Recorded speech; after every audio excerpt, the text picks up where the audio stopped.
I think people feel a lot of shame because it's something they cannot share quite openly with anyone. And I think there's something about, am I to blame? Did I ask for it? And I think your personal space is invaded, your dignity is taken away. Something that's happened to you without your consent, and for you to make sense of it is quite difficult. The first time I experienced sexual trauma was when I was 20 years old and I was in an intimate relationship with an older man. He was emotionally, psychologically, and sexually abusive. It's taken me years of reflection, counselling, and therapy to come to realise the ways in which he used to violate me sexually. He used to rape me whilst I was asleep. So it took me a long time to come round to even admit and accept that this was rape. The first time I realised I had been violated was chronologically the last experience I've had.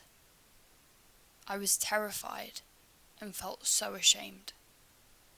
I remember sitting on the toilet crying because physically I was swollen and so sore. There was a lot of blood in the toilet and I felt like I had let it happen.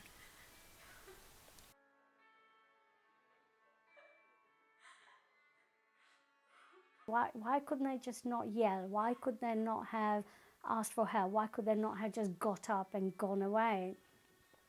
I think we forget there is this fright, flight, freeze syndrome that, yes, some people do run away from the fright. Some people are actually frozen, from abject terror. They cannot understand what's happening. And it's like your brain is in a slow freeze movement where you cannot conceptualize what's happened. You cannot add one thought after another. It's like watching a movie in slow motion.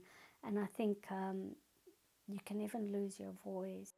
My friend introduced me to a group of people and we went to a club. And then on the way home, my friend basically said she was gonna invite this boy round. And she kind of said, it's fine, you can stay at their house. One of them suggested that I stay with them. I kind of went to sleep, thought nothing of it, and then woke up at 3 a.m. He was doing whatever, and I was really half asleep, so I was just really confused, didn't really know what was going on. I woke up again and it was still happening, and then I was just so out of it. I just couldn't move or do anything, to be honest. I just thought, it probably was just me. And then we went out again, but I told the girl at this point, please don't ever leave me again. I don't ever want to be in that situation again. It was like 2 a.m. and I couldn't find her, and turns out she had left. The person was outside and he was like, oh, you're gonna have to stay with me again. I wasn't really drinking, so I chose not to go to sleep. I just kind of closed my eyes and went in the corner of the bed around the same time, 2-3 o'clock. Started doing it again, and I just froze. It was more real. I was hyper aware of the situation. I just kept saying, stop it, get off. And then it kind of, instead of what it was before, more of like a limp thing, I guess it became like a more of a assault. Eventually, obviously, there was so many people in the house. He stopped. And I was just crying. I ran down the stairs. He was saying, all these things, saying that he was raped as a child by his family member. Like, I didn't really look at myself in the mirror anymore. I didn't take care of myself. I didn't really want to be honest. I guess I just had no value.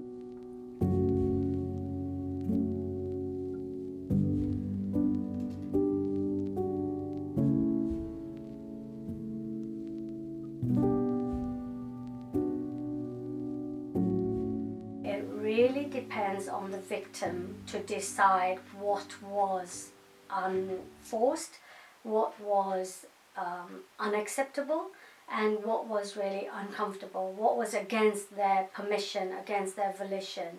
And I think it can be from somebody French kissing, because that's not what they wanted. Somebody holding them in a way that's uncomfortable. Somebody is rubbing themselves against the person, and this is not what you asked for, therefore it's wrong. Therefore it's sexual assault. We were on a night out, and well, he wasn't really a friend, he was more a friend of a friend, and he's one of these people that wasn't always entirely comfortable around. You know, he'd make all these innuendo jokes, and he was sort of known for having this sort of controversial personality. It was at a point where it was just me and him at the bar, like getting drinks, and he was too drunk, and I can't speak to what was going on in his head, but he decided he wanted to kiss me, and he leaned in, and I like pulled away, and then he wrapped his hands around my neck and pulled me closer in, and I was saying, stop, like, this hurts now, stop, and he wouldn't. And he kissed me. And I left that night, and I left immediately. I didn't say anything to anyone. I just called an Uber and went home on my own. And it didn't feel any different to a normal night out for me, which is why it's, I guess, taken so long for me to realize, wait, that wasn't right. When one person is forcing an act of physical closeness and invading some part of your body, then that's wrong at any level.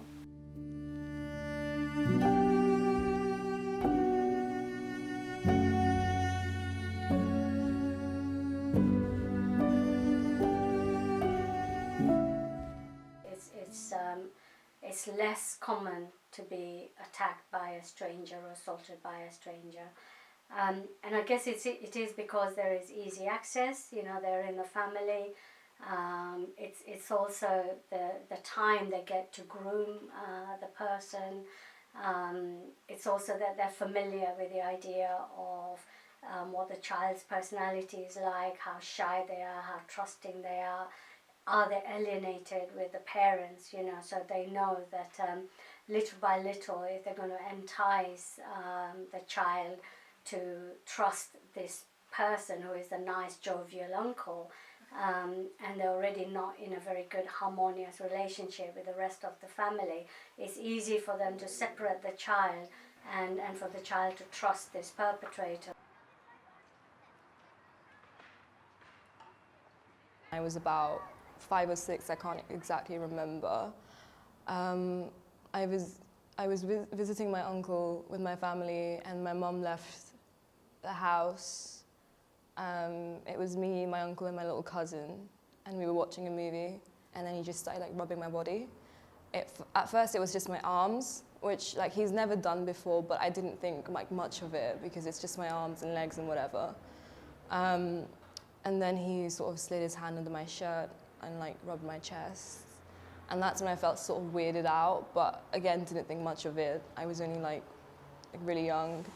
And then he sort of lifted my trousers up and just brushed his hand over my bikini line. I think as time went on, he'd always make me massage his leg. It didn't feel like a leg, obviously. It felt different. Like as an adult now, I know it wasn't a leg, I know it was his penis. But as a kid, it was like massage your uncle's leg kind of thing. I didn't think much of it. And like I look back and he was sort of rolling his eyes back and moaning and groaning. And now sort of that awareness is there. I think in my culture, like being a Pakistani, it's almost a rite of passage as a woman that you have to go through these sexual assaults from men in your family, and you get through them, and you know you earn that right to be a woman. My mum talked about her sexual assaults with like uncles and cousins and blah blah blah. But like she said, like it happens.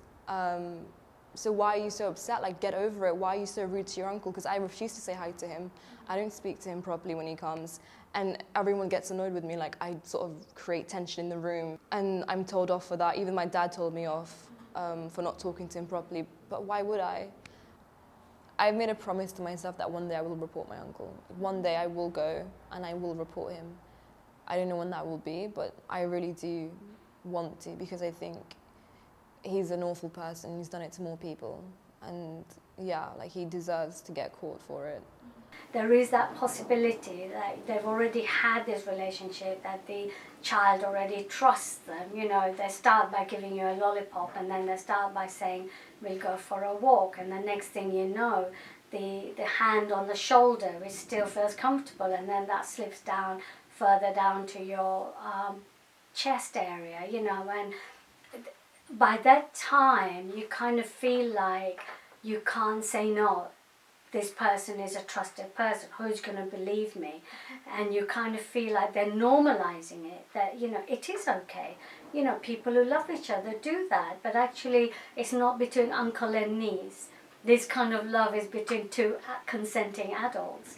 So, you know, that is when it becomes difficult to say no. It's like you're suddenly making a U-turn. I was about 6 when it started. My dad's friend, he came to the country and he came to live with us. When I was really young, it was just me and him home alone. And the first time that I remember anything is I was feeling a little bit sick, so I wanted to have some soup. And he told me that I could eat my soup while we were watching a movie in his room. And I actually remember saying, "Can we watch Finding Nemo?" You know, it was just like a little kid. And I just remember he put on like porn and he just made me like sit and watch it. And it would go on, and he'd be like, "Oh, if you do this, and I'll give you this chocolate bar, and if you do that, I'll give you this chocolate bar." And then I would say, "I don't want to," and then he would say, "Oh, well, if you don't do it, then I'll tell your mum and she'll be angry that you disobeyed me." He lived with us till I was about 11, so it went on for like that long of him just getting me to do like different things for him that he'd been watching in like porn videos with me. If this is a trusted family member, then the people you're going to talk to are going to be dismissive of that because they don't know this perpetrator as you know them. And I guess it's also going to break the family dynamics, you know, if it is your mother's brother or if it is your dad's brother, you know, what is the impact on the family? And it's going to be a lot of dirty linen out in the wash, isn't there? So there is something about the connective shame that the family might have. There will also be problems with alienation. Who else is going to believe them? What else is going to happen? So there is that fear that they have for themselves, and then the victim, the child, the young adult will become victimized again, traumatized again, you know, and be let down again. The first time it happened, my mum sort of told my auntie, his wife, what he had done, and she turned around and said that I was lying. And it was like she's making up stories, and that I apparently watched a horror movie, and, you know, I made this entire fantasy up with my uncle, and it was a lie. And my mum didn't believe her, she believed me at the time. But when I was then, like, this is literally last year when the pandemic hit. And I was so upset because I think the pandemic was sort of this experience where I had to process everything. There was nowhere to hide. And I think a lot of people experienced that. And I was really upset because my family still talk to my uncle, right? He visits my house every other day. He's there like every other day.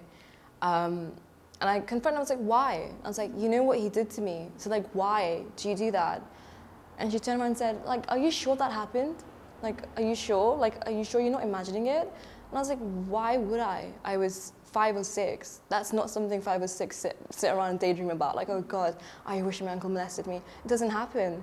And I got really defensive and I got so upset that I told her to like just leave, and I just cried for her because I was like, why don't you believe me? There's just so much that's gone on in my household, like things with me wanting to be more Western, and things like that, that I feel like if I told them now, it'd be like, would they believe me because of all these things that have gone on in the house? Or even if they did believe me, what's the point? Because it would just make them upset. And I mean, if I'm still dealing with it however many years later, I don't want to, you know, put that on them. I told someone who I knew had explored sexually and thought she was a good person to go to get some perspective. She essentially told me that it was really normal and that sex goes like that sometimes. It's too challenging for people to believe and to comprehend that the perpetrators are the people we live with and can be the people we love. Survivors face not being believed and silenced in a very different way. This happens in families and happens to children all of the time. I told my friend again. I think the fact that it happened again made her distrust me even more. So that wasn't helpful, and it became like a normal thing. Like, that was our friendship group now. We spent time with each other, and I just pretended it didn't happen. Because he was still a massive part of our group. I couldn't just not see him. And I couldn't really talk about it if I wanted to around other people around me either. Because they'd all just be like, oh yeah, well same, he's done it to me too, and I don't feel a way about it. I think to confront it and to have that conversation with him and to say, listen, like, this behavior isn't charming, this is predatory.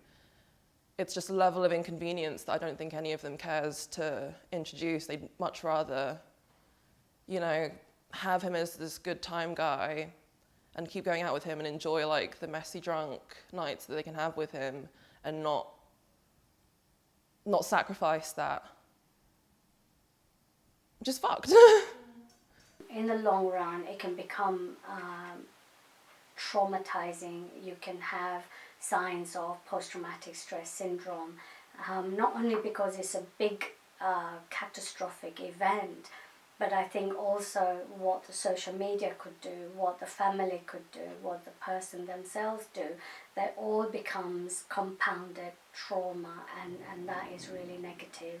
And I think it can impact on your well-being, it can impact on your memory, you can dissociate, you can probably become more promiscuous, you can become more shamed about your body and stop having relationships. So it's quite multiple. It can be quite layered as well. You can start behaving in a way where it's quite destructive to yourself because you want to try and forget, you want to try and manage, and you don't know how to. I really struggle with things like sex, and at the start, before like the first time I'd ever like had sex with my partner and stuff, for a while it was really difficult for me to do that because it felt like my mind just switched off and it felt like I wasn't even there and I was just some sort of brick wall or something.